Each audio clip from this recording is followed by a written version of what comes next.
donc jusqu'à 2010, très peu d'articles autour de l'endométrite. Et puis, jusqu'à 2022, 758 articles ont justement touché au domaine de l'endométrite. Donc, tout cela nous amène à préciser, sans entrer dans le détail, tout à l'heure en parlant de microbiote, donc de micro-organismes disponibles dans la cavité endométriale. Là, pour parler d'endométrite, il y a quand même des mots-clés à retenir. C'est d'abord une inflammation localisée au niveau de la muqueuse endométriale, oui. Mais c'est aussi caractérisé par la présence d'œdème. Donc il y a un phénomène quand même morphologique d'œdème. Et puis, il y a un infiltrat plasmocytaire. Et pas seulement un infiltrat, je vous le dirai tout à l'heure, il faut un nombre précis de plasmocytes pour dire qu'il y a une inflammation qui rappelle l'endométrite.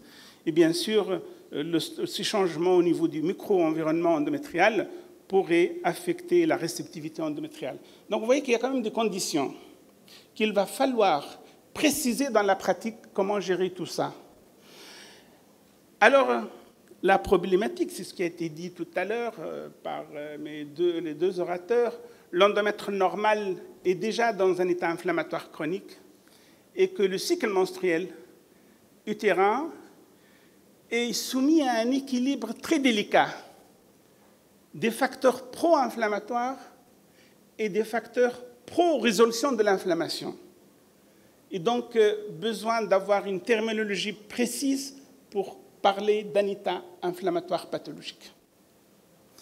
Alors, si on essaie de retrouver les étiologies, puisque maintenant on est dans le domaine de l'endométrite, donc inflammation, donc en principe bactéries, il y a souvent des corps étrangers qui prédisposent à ça, qui sont d'habitude sympathiques pour un petit polype, etc., mais qui pourraient, dans le domaine de l'échec répété d'implantation, être une épine qui va exciter le phénomène inflammatoire et infectieux, à savoir donc les polypes, les myomes, le dispositif intra-utérin, une rétention, et puis il y a aussi les agents infectieux.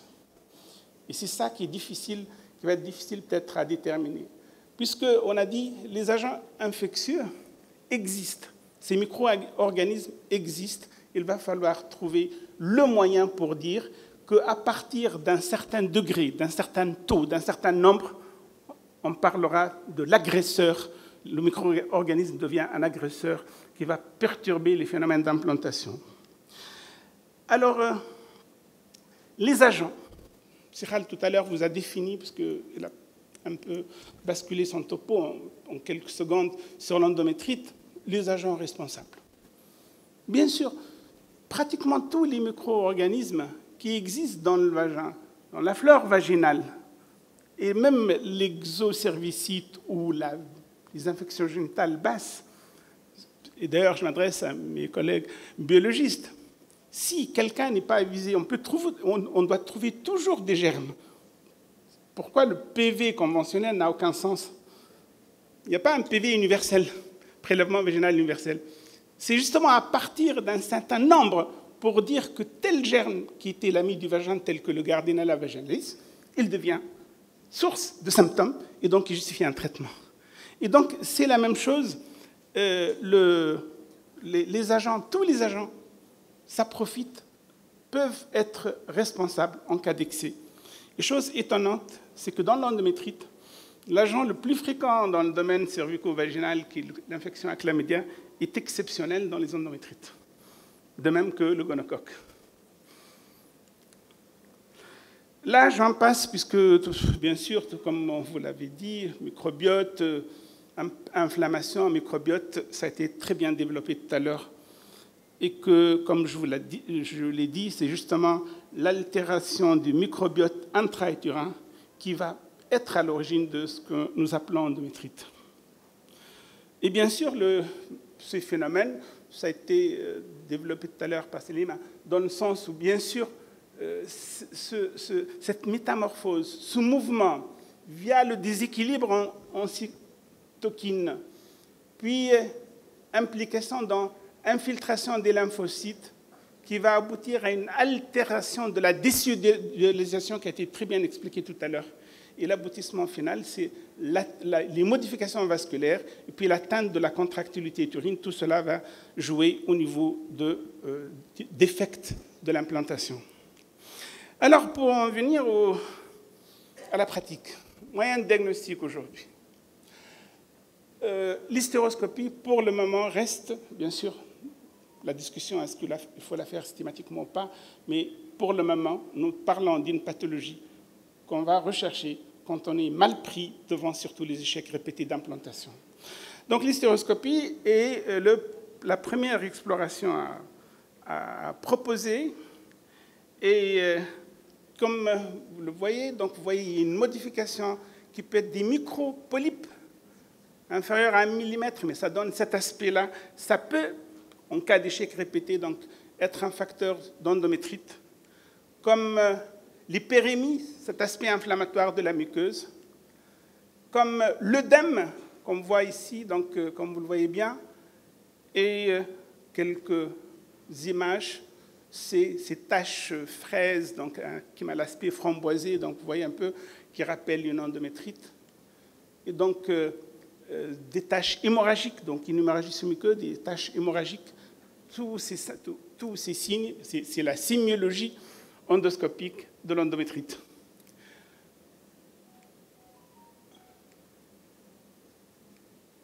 Alors, je passe parce qu'on veut gagner un peu de temps. Donc, l'histologie, quand on fait une hystéroscopie, on fait une biopsie. Et l'histologie classique est l'immunohistochimie. Et que l'immunohistochimie, comme je vous l'ai dit, bien sûr, est les critères conventionnels de l'inflammation. Mais ça s'ajoute à cela, ce qui est important, l'infiltrat plasmocytaire, sans entrer dans le détail sur le plan anatomopathologique.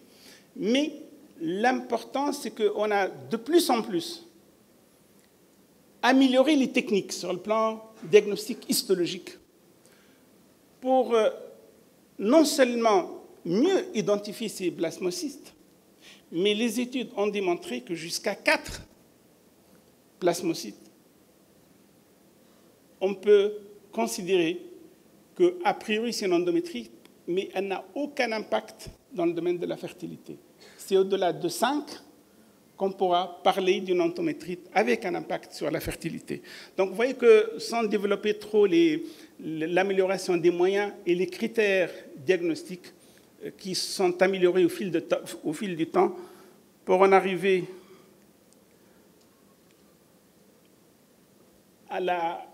aux agents pathogènes.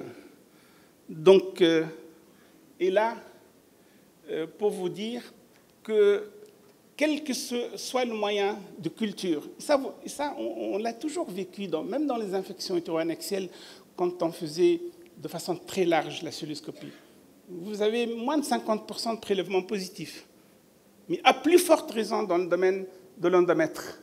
Donc, très fréquemment, il y a il y a moins de 50% d'identification bien sûr, de micro-organismes pathogènes évidents.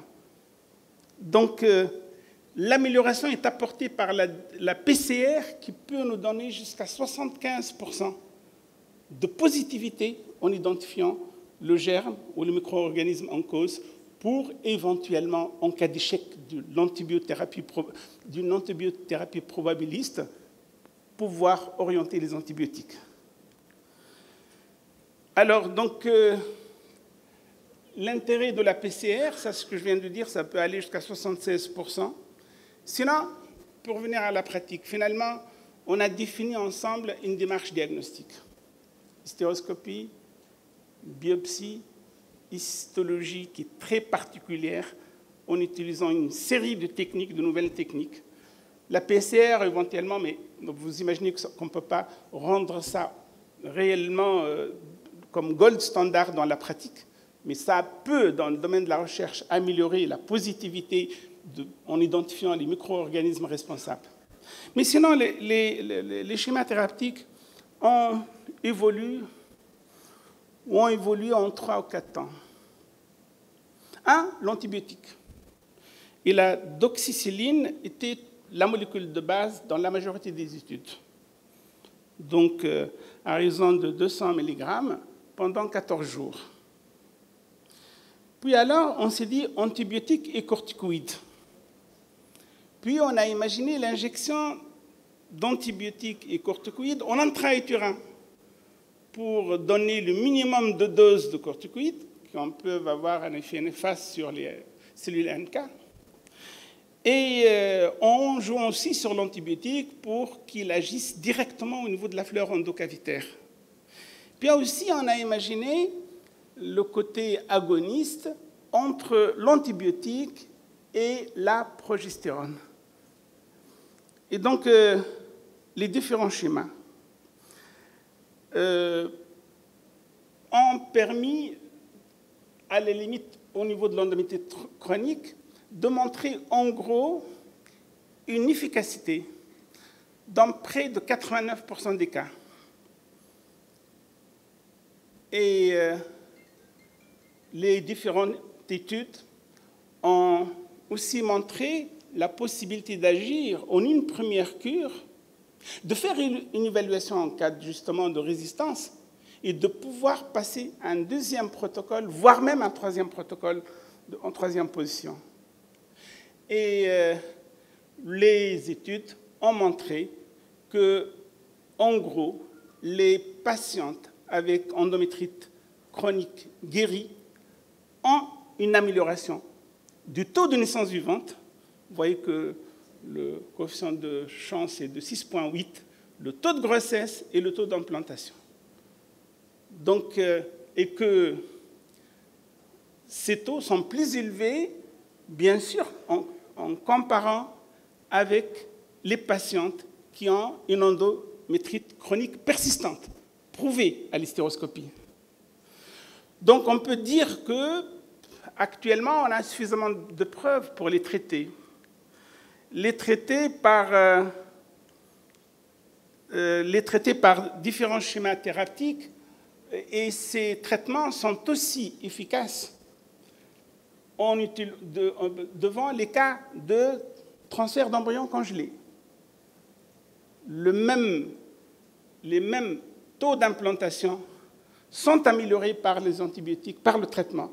Vous voyez que le taux d'implantation 51 versus 32%, le taux de grossesse clinique, le taux de naissance vivante. Et les différents schémas thérapeutiques, on peut dire que celui qui plairait à l'esprit, qui se retrouve fréquemment, est le suivant. C'est le fait de traiter avec la doxycycline, donc comme je l'ai dit tout à l'heure, 200 mg par jour pendant 14 jours. Et qu'en cas d'échec, on change de protocole en utilisant le flagyl, enfin le métronidazole, à raison de 250 mg 2 fois par jour, plus le Cipro, 200 mg 2 fois par jour pendant 14 jours. On peut dire que le traitement de troisième intention n'est pas très bien codifié, mais on peut dire qu'aujourd'hui, le schéma thérapeutique de base, c'est la doxycycline, et en cas d'échec, on pourrait modifier en utilisant la métronidazole et le Cipro. Alors, l'antibiotique et les corticoïdes, comme je l'ai dit tout à l'heure, l'antibiotique par voie locale, en ajoutant 5 mg de dexaméthasone, permet d'améliorer de façon significative le taux de grossesse et de naissance vivante. Et comme je l'ai dit aussi tout à l'heure, le problème des corticoïdes, oui, c'est-à-dire qu'on va utiliser des doses faibles d'antibiotiques avec moins d'effets sur le plan général. On va avoir une concentration meilleure sur le plan local. Et la concentration d'antibiotiques au niveau local va être plus importante. Et la dexaméthasone améliore la réceptivité endométriale en agissant sur les cellules NK. Le gros problème, c'est que ce schéma corticoïde peut altérer ce qu'a dit tout à l'heure Khaled, le microbiote vaginal. C'est-à-dire qu'on n'est pas sûr, on peut être efficace, ça plaît à l'esprit, mais on n'a pas une validité claire quant à l'usage en intra-utérin des corticoïdes. Alors, antibiotiques et progestérone, pareil. Vous voyez que la différence elle est significative sur le plan statistique. Mais on passe de 86% à 72% en utilisant en parallèle, durant les 14 jours d'antibiotiques, la progestérone. Donc, pour conclure, si on fait l'analyse, soit donc les points forts aujourd'hui, la faiblesse, l'opportunité et menace, pour terminer un exposé. On peut dire que les points forts, c'est qu'une prévalence élevée, décrite dans l'infertilité. On ne peut pas l'ignorer. On peut dire que c'est très plausible qu'il y a un lien physiopathologique entre ces micro-organismes en excès et le domaine de l'implantation et l'infertilité. On peut le dire clair. On peut dire qu'on est proche d'avoir un diagnostic facile avec l'hystéroscopie et les moyens de performance de l'étude histologique. Et peut-être plus tard, on peut éliminer tout ça dans l'avenir en étudiant le microbiote, en disant, en fonction du nombre des lactobacilles, si on est au-delà de 80%, on est rassuré. Donc ça peut être un diagnostic indirect, c'est possible. Et ce qui est important aussi, c'est qu'on a pu quand même montrer que la pathologie est traitable et que l'amélioration des résultats dans le domaine de la reproduction, surtout dans les situations de mauvais pronostic, où on est à la recherche de quelque chose, tel que échec d'implantation ou les fausses couches à répétition. Donc on peut dire que ça, c'est les points forts à date. Maintenant, les points faibles, c'est clair aussi. C'est que, comme partout, il y a un manque de standardisation des techniques de diagnostic. Tout à l'heure, je vous ai parlé des fameux 5 plasmocytes. Je vous ai parlé aussi de l'ajout de certains artifices techniques pour améliorer les résultats. Donc, on n'a pas pu standardiser les techniques. Et puis, il y a une divergence dans les résultats de détection selon la méthode diagnostique utilisée. Donc, on est à la recherche d'une méthode diagnostique. Il y a le procédé du diagnostic. Tout à l'heure, je vous ai montré la sémiologie de l'hystéroscopie est opérateur dépendant.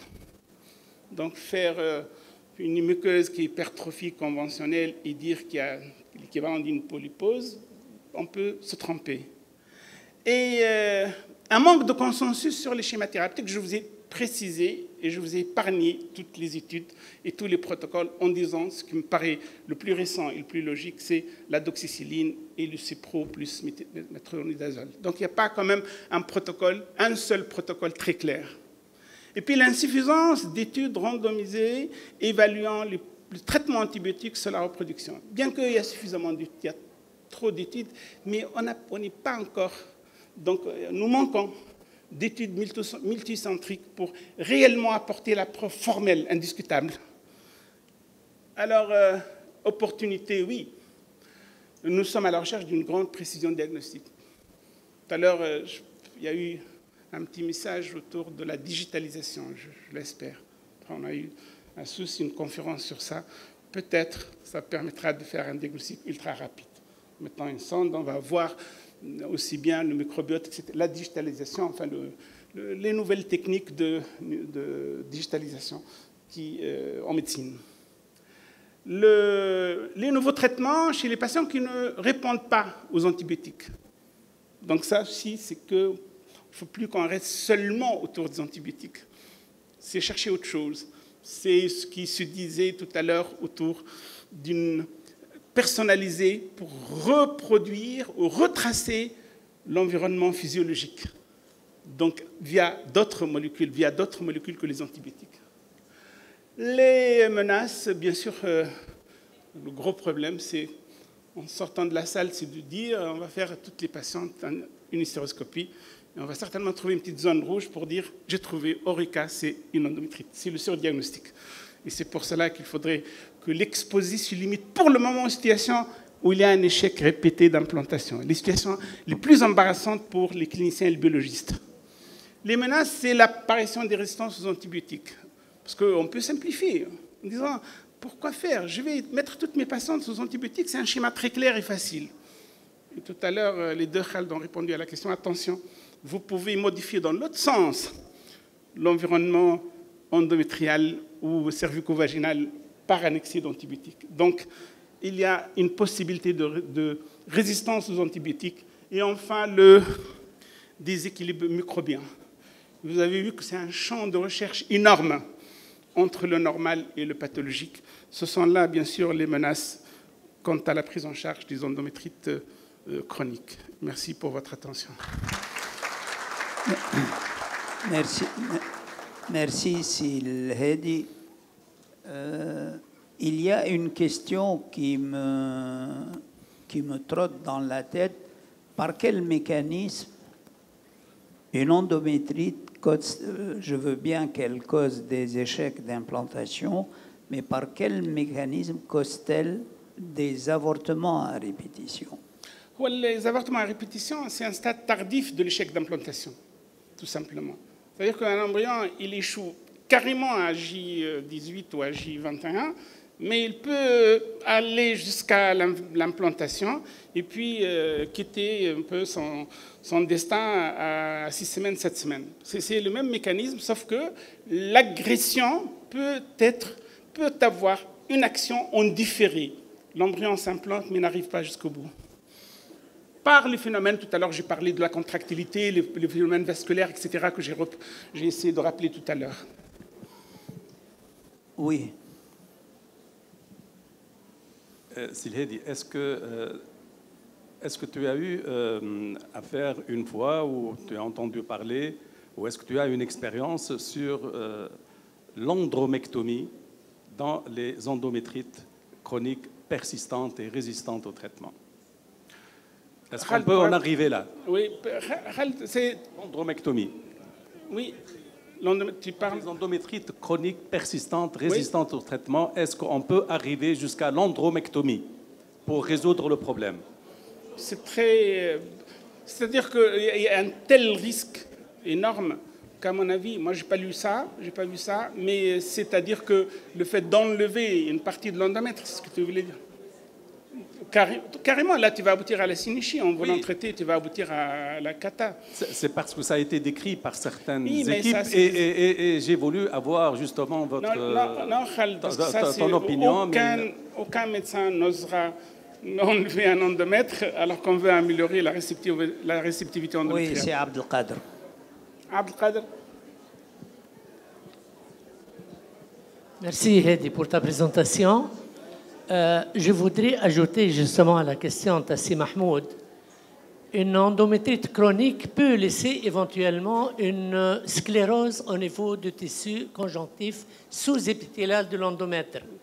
Avec Alej, on peut avoir un placenta accreta post-endométrite chronique. C'est possible.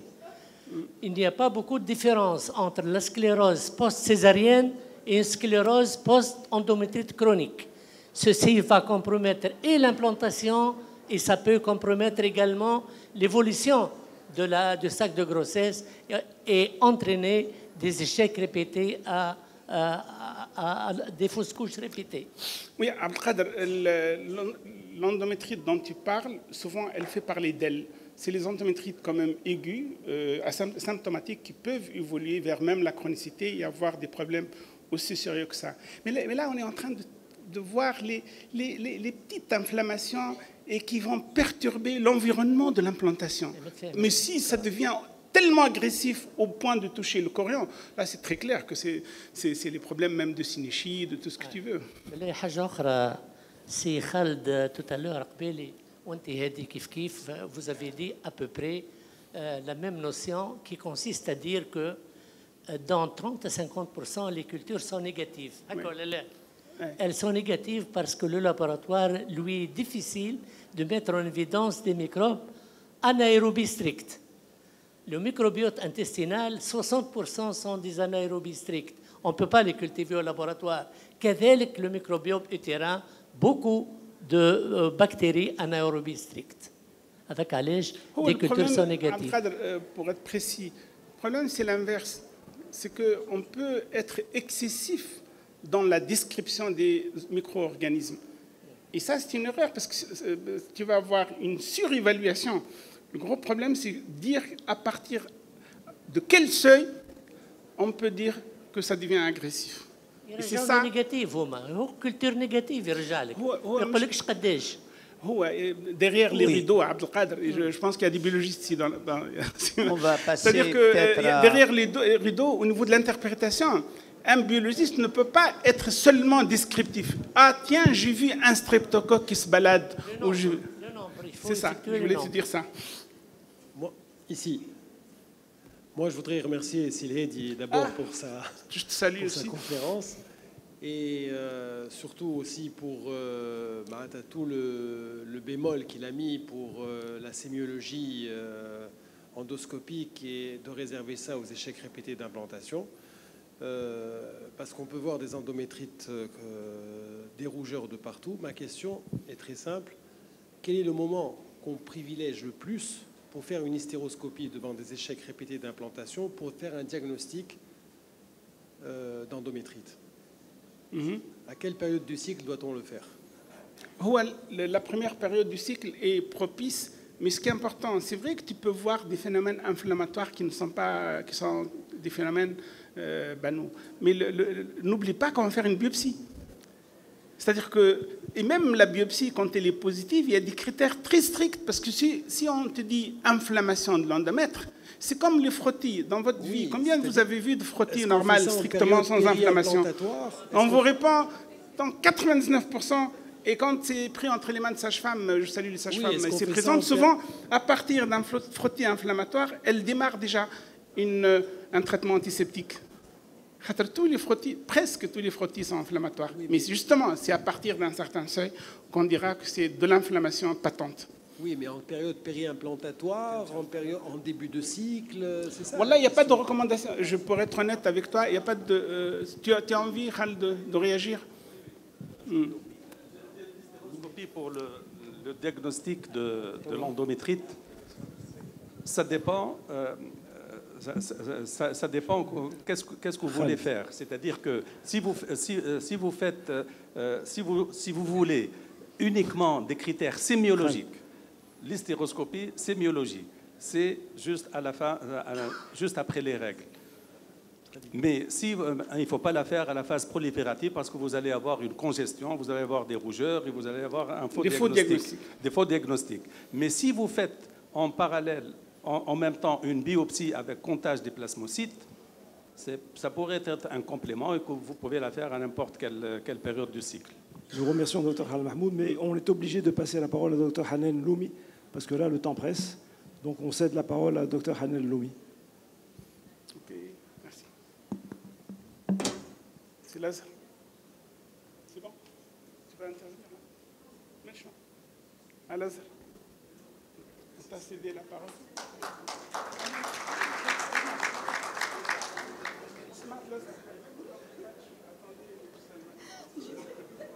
جيتي كاينه خديت بوسه من الجنب.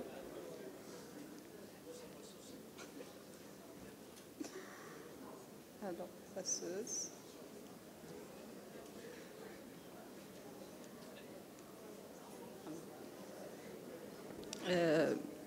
Bonjour tous. Je remercie le comité d'organisation de m'avoir associé à ce panel d'orateurs qui ont bien développé la thématique. Donc, on me demande de parler du profil immunologique endométrial. On me demande aussi de faire vite. Heureusement que mon ami Selim a développé quelques aspects immunologiques. Donc, je vais être rapide sur la dernière partie. De ma part, je vais commencer par quelques aspects immunitaires généraux Après, je vais passer vers les explorations et quelques conduites thérapeutiques pour simplifier la chose. Alors, concernant endomètre et immunité, ce qu'on sait déjà, c'est que l'endomètre, c'est une structure en perpétuelle modification. Cette structure subit des modifications pour se préparer à la réception de l'endomètre. Au niveau de cette structure, on a une immunité très riche, faite d'éléments cellulaires et d'éléments acellulaires. Pour les éléments cellulaires, la composition et la répartition diffèrent donc d'une phase à une autre. En pré-ovulatoire, on a une composition cellulaire et je pense que je me trompe dans les boutons. Donc, je ne vais pas utiliser la flèche. Niveau composition, on a une différence de composition en phase préovulatoire, en phase implantatoire et après lors aussi de la grossesse. Ces clusters de cellules immunitaires peuvent être organisés de grande abondance au niveau du stroma, comme ils peuvent être dispersés. Et c'est pour ça qu'on peut louper certains aspects quand on fait de l'immunohistochimie ou on fait de l'analyse anatomo-pathologique. Alors, lors de sa préparation à la nidation, l'endomètre, donc il s'équipe des cellules ou des acteurs de l'immunité innée. Les principales cellules qu'on trouve au niveau de l'endomètre, c'est les natural killers, les NK, je vais les appeler comme ça tout au long du topo, les cellules T régulatrices, les macrophages, les cellules dendritiques. Il y a d'autres acteurs acellulaires, tels que les interleukines. Alors, les principales interleukines, l'interleukine 2, 4, 15 surtout, qui témoignent de la maturité des NK, et l'interleukine 18. Il y a aussi le facteur TUI, qui est le générique ou le dérivé du TNF, à ne pas oublier si on va faire une analyse cytokinique. Alors, dernier point, c'est le fait d'insister sur les facteurs hormonaux. Alors, tous ces éléments cellulaires et acellulaires sont gérés par l'environnement hormonal, par les sécrétions ou le traitement exogène qu'on donne, à savoir les œstrogènes, la progestérone et la CG. Alors, je reviens aux éléments cellulaires. Les cellules NK, qui sont l'acteur majoritaire et principal dans ce dialogue entre l'embryon et l'endomètre, augmentent au fil de la progression du cycle menstruel. Ils sont en grande abondance en phase implantatoire et ils représentent 70 à 80% de l'ensemble des leucocytes au niveau de l'endomètre. Et on remarque qu'en fin de ce cycle et en pré-menstruation, il y a une chute drastique de ces NK et on est à 2-3%. Ça veut dire qu'il y a l'effet de la chute de la progestéronémie qui va induire l'apoptose de ces cellules NK en phase prémenstruelle. Ces cellules NK, il faut faire attention dans les comptes rendus que vous récupérez, que ce soit de Matrice Lab ou de l'étranger. Ces cellules NK utérines ont un phénotype bien déterminé qui est le CD3-, CD56+, et CD16-. Ces NK ont une cytotoxicité très faible quand ils sont matures. Ils sont très producteurs de cytokines. Et cette production est calibrée par l'environnement hormonal et j'insiste sur l'environnement hormonal et l'ajustement des hormones pour garder la réceptivité endométriale et garantir donc ce dialogue entre l'embryon et l'endomètre. Un message très important, c'est que ces cellules NK ne présentent pas de récepteurs aux hormones. Donc l'action des hormones sur les cellules naturelles se fait de manière indirecte via le capital et l'environnement cytokinique. J'arrive à cet environnement cytokinique. Cet environnement cytokinique, il est fourni par les cellules lymphocytaires non naturelles et les NK aussi.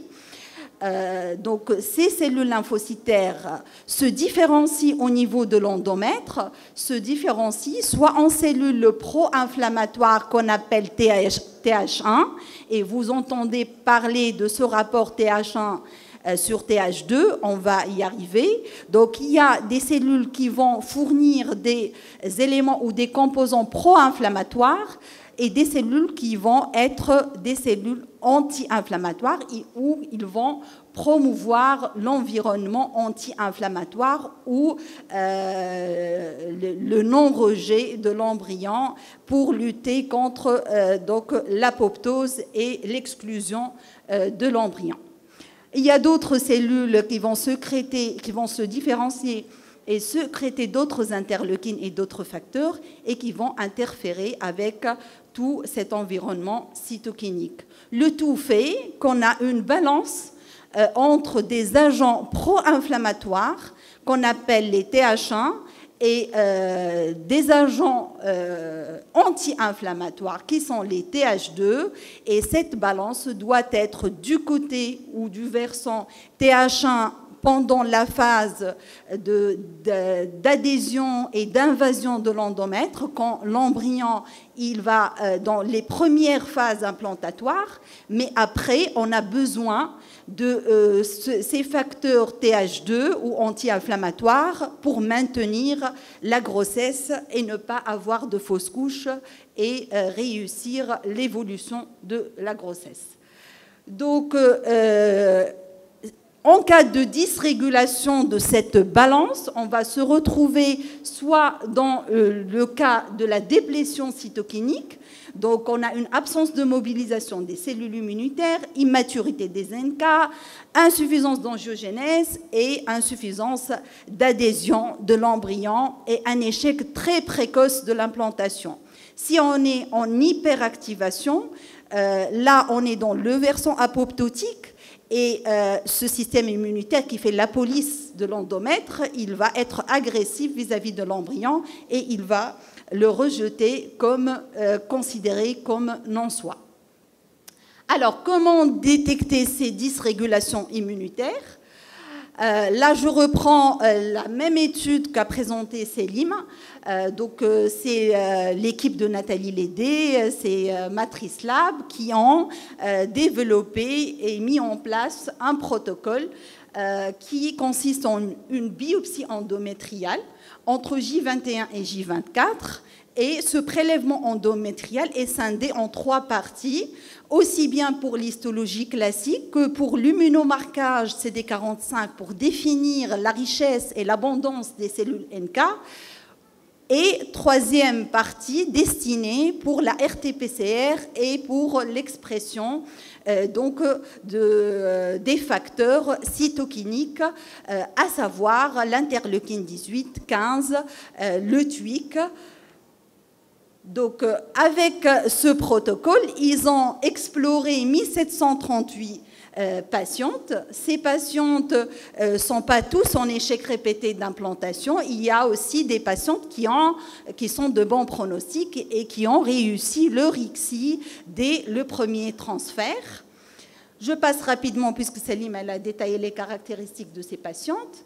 Alors, leur interprétation des résultats se fait sur 3 phases.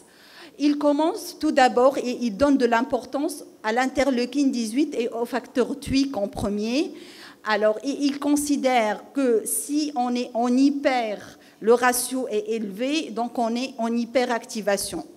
Si ce ratio est normal, on passe à la 2e phase, c'est la quantification des NK et aussi le degré de maturité et de différenciation des NK pour pouvoir sécréter les cytokines nécessaires pour les premières étapes d'implantation. Donc, au final, ils arrivent à définir 4 groupes de patientes. Pas uniquement 2 groupes, c'est 2, donc je corrige, c'est 4 groupes. Il y a l'hypoactivation, il y a l'hyperactivation, il y a aussi des patientes qu'on trouve équilibrées sur le plan immunologique, mais qui n'arrivent pas à implanter, et il y a des profils mixtes, où il y a la combinaison des 2 aspects, le pro-inflammatoire et l'anti-inflammatoire. Alors, les proportions, donc l'hyperactivation dans la majorité des cas, 45%, mais aussi l'hypoactivation, c'est un profil assez fréquent, il est de presque 30%, et le reste, c'est un profil mixte où on trouve les 2 aspects et on n'arrive pas à cerner la chose.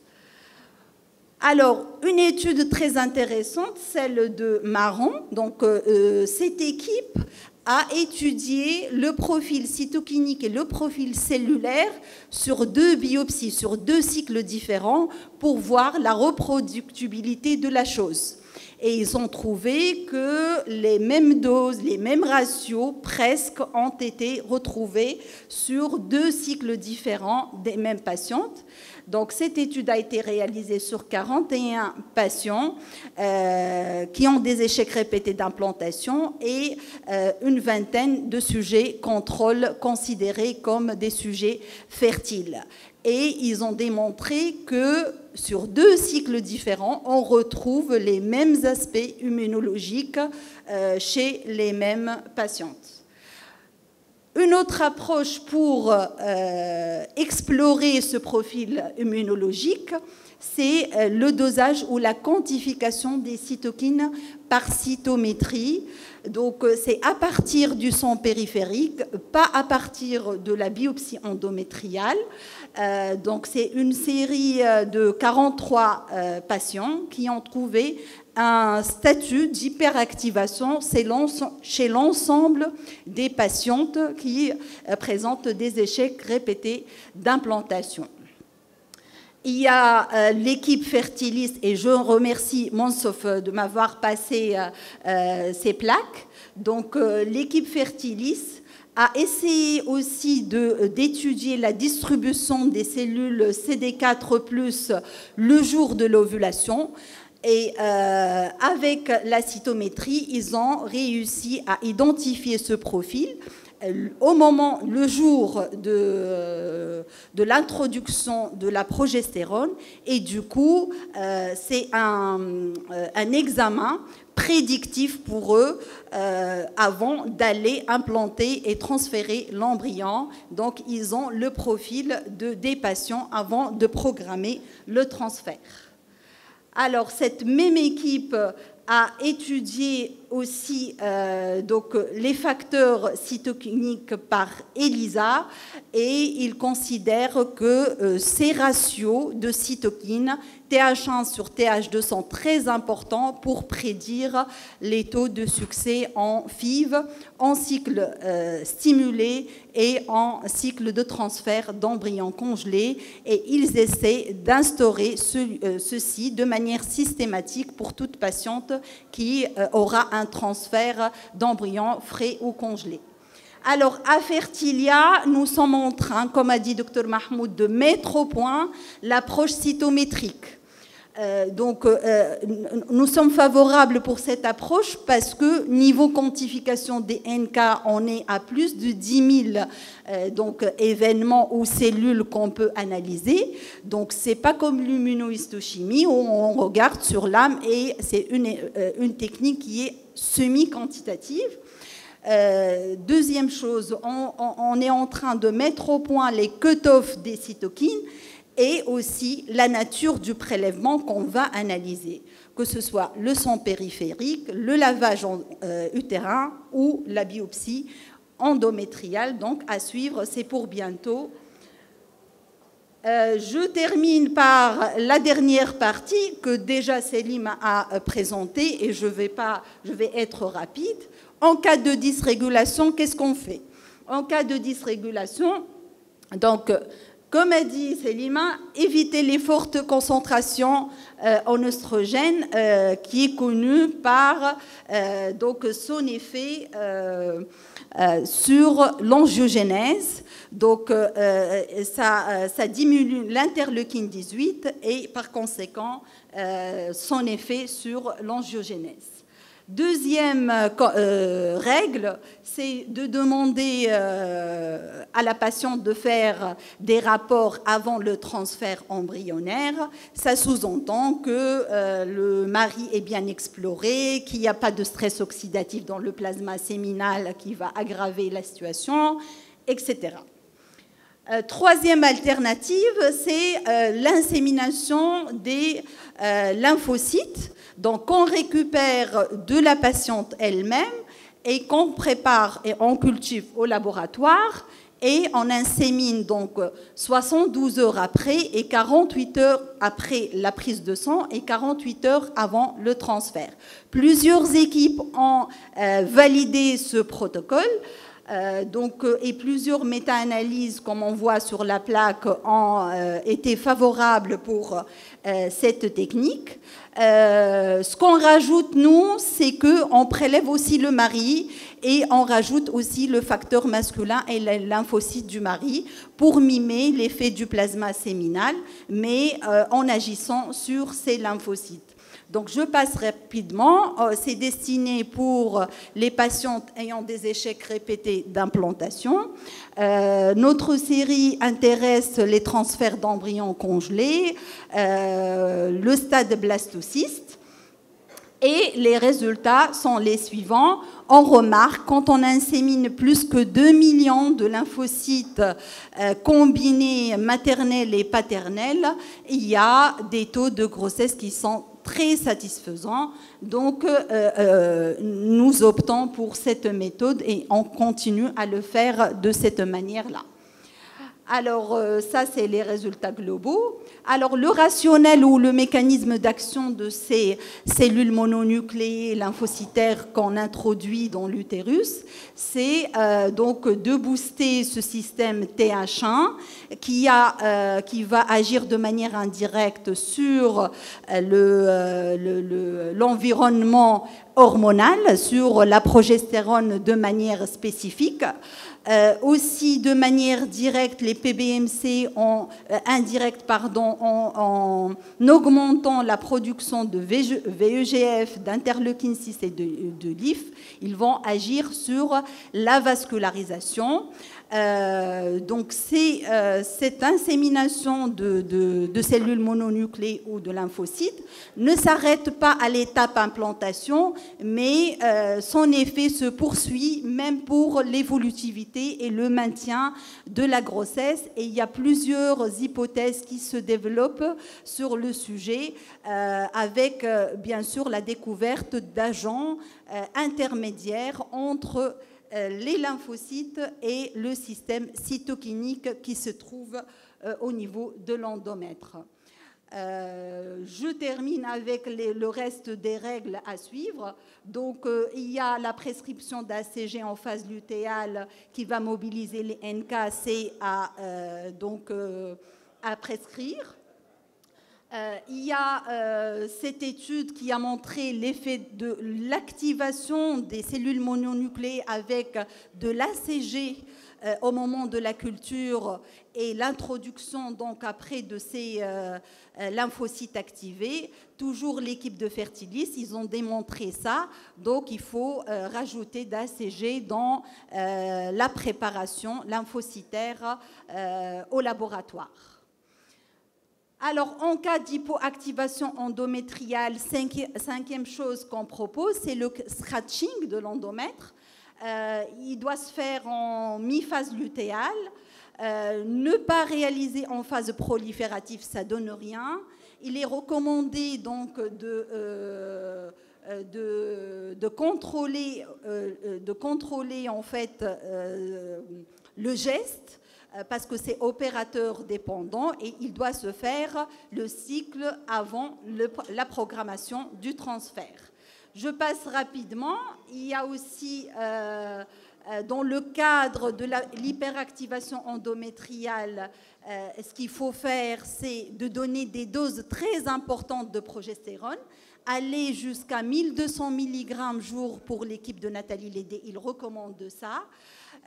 Et en cas de bon profil immunologique où on a vraiment le dosage de l'interleukine 18, on peut aussi recommander les 4 mg de stradiol qui se surajoutent sur cette dose très importante de progestérone.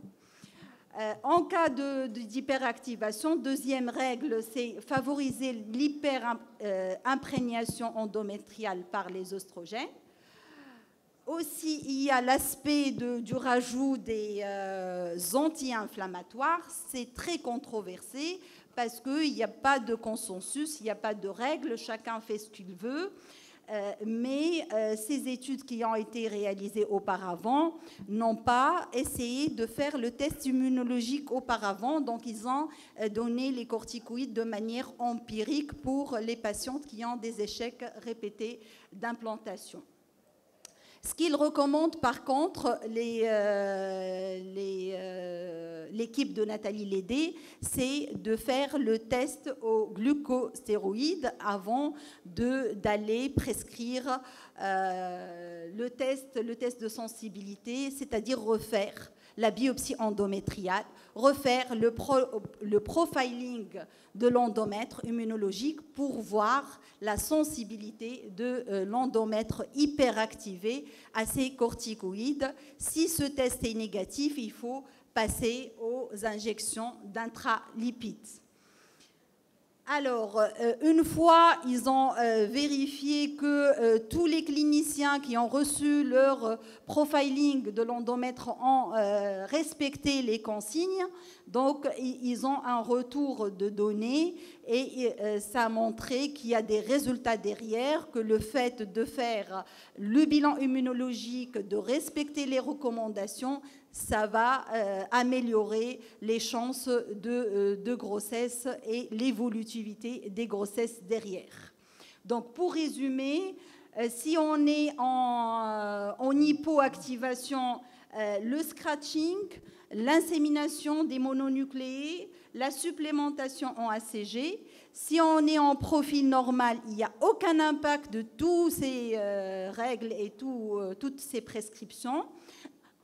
Si on est en profil mixte, il faut adapter donc le dosage hormonal, faire le scratching si, bien sûr, le clinicien est favorable à cette technique, une supplémentation en ACG et une exposition aux estrogènes.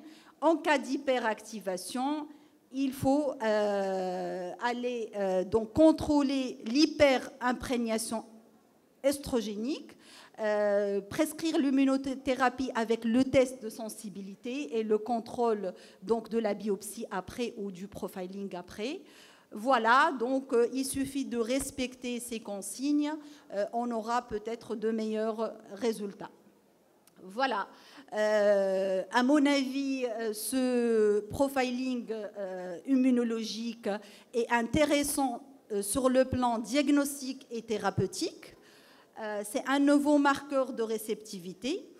Comme a dit Dr Halweni, on peut l'associer à la sélection des embryons selon le PGTA, c'est-à-dire exclure les embryons aneuploïdes, bien sûr avec l'exploration endométriale c'est-à-dire qui précède, donc il n'y a pas que le bilan immunologique à faire.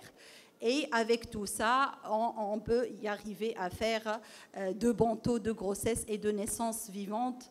Et je vous remercie pour votre attention.